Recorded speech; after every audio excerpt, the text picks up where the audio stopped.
பார்த்தீங்கன்னா கண்டங்கத்திரி வந்து எப்படி கட் பண்ணலாம் அப்படின்னு பார்த்தீங்கன்னாக்கா, நான் ஃபஸ்ட்டு தடவை வாஷ் பண்ணி வச்சுருக்கேன். இது விதையெல்லாம் கொஞ்சம் எடுத்திருக்கேன். இது 2வது ட்ரிப்பு வாஷ் பண்ணணும்.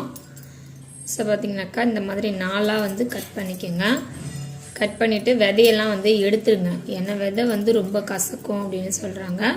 இப்போ நான் வந்து சூப் வைக்க போகிறேன். ஸோ அதனால் வந்து 4ஆக கட் பண்ணிவிட்டு தண்ணியில் இப்படி போட்டுருவேன். இது வந்து தொற்று கிருமிகளை வந்து பார்த்தீங்கன்னாக்கா அழிக்கும் அப்படின்னு சொல்கிறாங்க. தொண்டையிலேருந்து பாதம் வரைக்கும் வந்து எல்லா தொற்று கிருமிகளையும் வந்து அழிக்குங்களாம். சரிங்களா? இந்த மாதிரி வந்து நம்ம வந்து விதைகளை வந்து எடுத்துடணும்.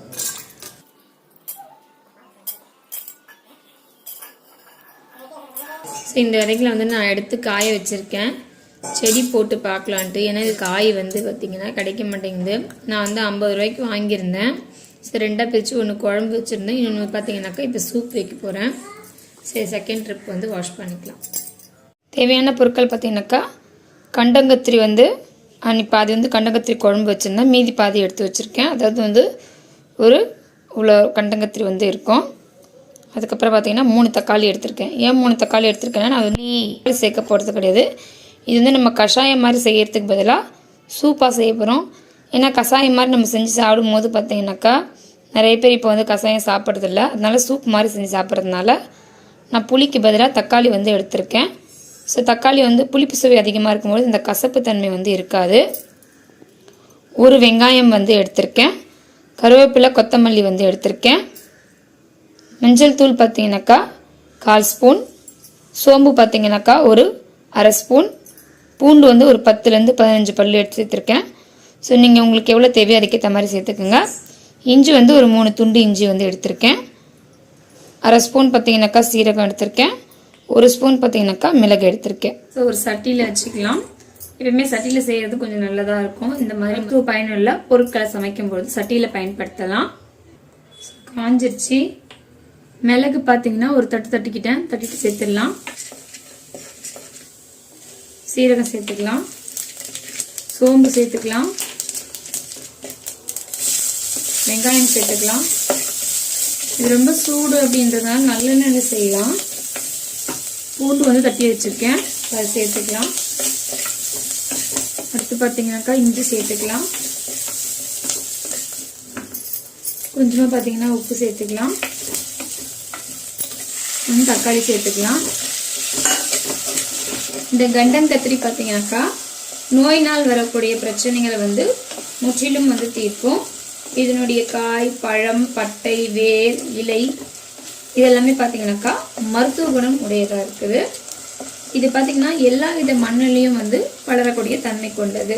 கரிசல் மண், வண்டல் மண், செம்மண், அந்த மாதிரி எந்த விதமான மண்ணாக இருந்தாலும் வளரும் தன்மை கொண்டது. உடலில் ஏற்படக்கூடிய பலவிதமான நோய் தொற்றுகளை உருவாக்கும், தீமை செய்யும் நுண்ணுயிரிகளை வந்து அழிக்கும் தன்மை கொண்டது. அதே மாதிரி பார்த்தீங்கன்னாக்கா அதிக நோய் எதிர்ப்பு சக்தி தன்மை கொண்டது இந்த கண்டங்கத்திரி. தொண்டை முதல் வயிறு, உடல் முழுவதும் உள்ள நச்சுக்களையும் நோய் தொற்றுகளை உருவாக்கும் நுண்ணுயிரிகளையும் அழிக்கும் ஆற்றல் கொண்டது இந்த கண்டங்கத்திரி. இதனுடைய தன்மையை வந்து பார்த்தீங்கன்னாக்கா சொல்லிக்கிட்டே போகலாம். அதே மாதிரி குழந்தைங்களுக்கு பார்த்தீங்கன்னாக்கா இதனுடைய பழத்தை வந்து காய வச்சு உலர்த்தி பொடியாக்கி நம்ம தேனில் குழைச்சி குழந்தைங்களுக்கு கொடுத்தோம் அப்படின்னாக்கா இருமல் சம்பந்தமான நோய்களும் சுவாச சம்பந்தமான நோய்களும் வந்து தீர்க்கும் தன்மை கொண்டது.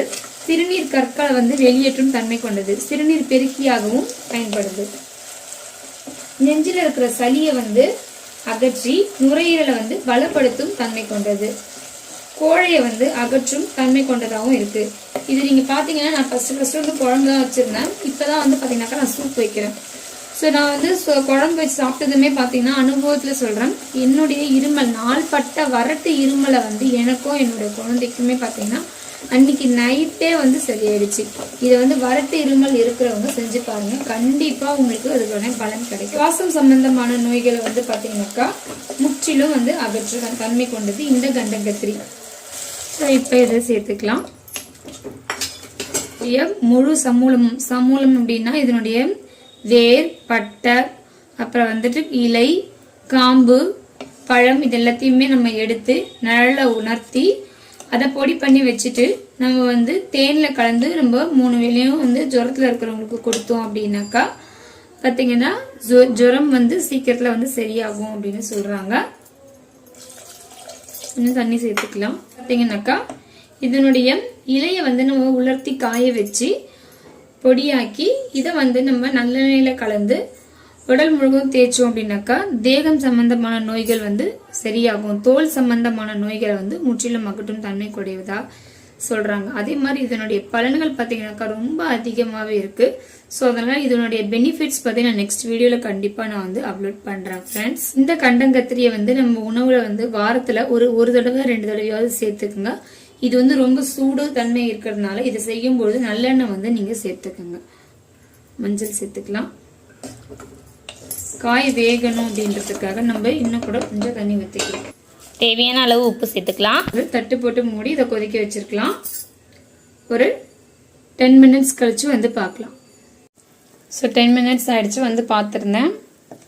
ஸோ பார்த்தீங்கன்னா காயெல்லாம் இன்னும் கொஞ்சம் வேகணும். நம்ம இன்னொரு 15 மினிட்ஸ் கழிச்சு வந்து பார்க்கலாம். இதனுடைய விதைகளை வந்து காய வச்சு பொடியாக்கி எரிச்சு சுவாசிக்கும் பொழுது பார்த்தீங்கன்னாக்கா பல் சம்பந்தமான நோய்கள் வந்து குணமாகுது அப்படின்னு சொல்கிறாங்க. மீடியம் ஃப்ளேமில் ஒரு 15 மினிட்ஸ் வந்து வச்சுட்டு போகலாம். 15 மினிட்ஸ் கழிச்சு வந்துக்கிறேன். காய் பார்த்தீங்கன்னா நல்லா வெந்துருச்சு. இறக்குறப்ப கருவேப்பிலை கொத்தமல்லி வந்து தூவிட்டு இறக்கிடலாம்.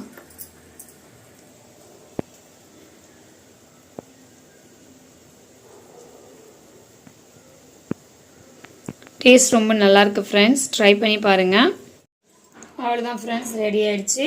ஸோ பார்த்தீங்கன்னா கண்டங்கத்திரி சூப் வந்து ரெடி ஆகிடுச்சு. செஞ்சு பாருங்கள், ரொம்ப டேஸ்ட் நல்லாயிருக்கு. என்னுடைய மருத்துவ குணத்தை வந்து அப்பப்போ சமைச்சு சாப்பிட்டு பயனடைங்க.